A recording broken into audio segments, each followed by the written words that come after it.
ঈশ্বরের সাথে সরাসরি যোগাযোগের যদি কোনো মাধ্যম থাকতো, তাহলে আমি ওনাকে একটাই প্রশ্ন করতাম যে আমাদের মেয়েদের কেন কোনো রবিবার নেই। বরং আমি খেয়াল করে দেখেছি সপ্তাহের বাকি 6টা দিন তবুও একটা সিস্টেমের মধ্যে চলে, একটু হলেও রেস্ট পাই।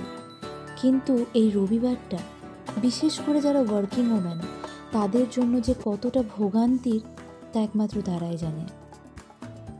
সারা সপ্তাহ ধরে ফেলে রাখা কাজগুলো, সাথে আগামী সপ্তাহে কি করতে চলেছি তারও জোগাড়গুলো হাতের কাছে করে রাখতে হয় এই রবিবার দিনটাতে।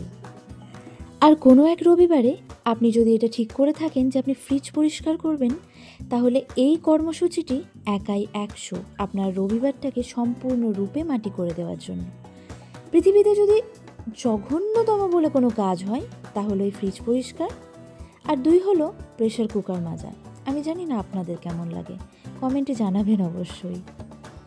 তো যাই হোক, বিষয়টা হলো ফ্রিজ থেকে সমস্ত কিছু বার করে দিয়ে ফ্রিজটাকে ক্লিন করে দেওয়া, ইটস সো ইজি। কিন্তু জিনিসগুলোকে আবার নতুন করে অর্গানাইজ করা, ইটস টু টাফ। কি অদ্ভুত, তাই না? ফ্রিজ বলুন বা ঘর বা আমার আপনার জীবন, এলোমেলো করে দিতে কেউ কিন্তু 1 সেকেন্ডও সময় নেয় না। কিন্তু কত অ্যাংজাইটি, কত স্ট্রেসের পর আমরা আমাদের ওই এলোমেলো জীবনটাকে নতুন করে অর্গানাইজ করি, রিস্টার্ট করি। সবাই কতই না ফ্রি অ্যাডভাইস দেয়, নতুন করে স্টার্ট কর, যা হয়েছে ভুলে যা। কিন্তু এই কথাটা যে আসলেই কতটা ভারী, তা একমাত্র যারা নতুন করে স্টার্ট করে তারাই জানে।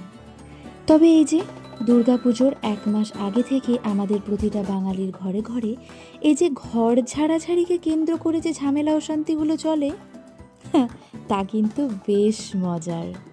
তো যাই হোক, আমার সমস্ত কাজ ফাইনালি কমপ্লিট। আর তারপর খুব ক্লান্ত ছিলাম, কিন্তু কর্তব্য তো করতেই হবে। খুব রিসেন্ট একটা বান্ধবীর বিয়ে হয়েছে, কিন্তু আমি বিয়েতে যেতে পারিনি। তো ভাবলাম আজকে গিয়ে দেখা করে আসি, যেহেতু আমার ছেলে আজকে আমার মায়ের কাছে গেছে আর আমার হাজব্যান্ড অফিসে খাওয়া দাওয়ায় ব্যস্ত। তো একা বসে থেকে আর বাড়িতে কি করব, ওর সাথে দেখা করে আসি, 1 ঢিলে 2 পাখি মারা হয়ে যাবে। তো তারপর সেখানে গিয়ে আমি ফাইনালি সেখান থেকে আবার ফিরেও চলে এসেছি। চোখে মুখে বড্ড ক্লান্তির ছাপ, আর ভালো লাগছিল না। কিন্তু সব ক্লান্তি এখানেই শেষ।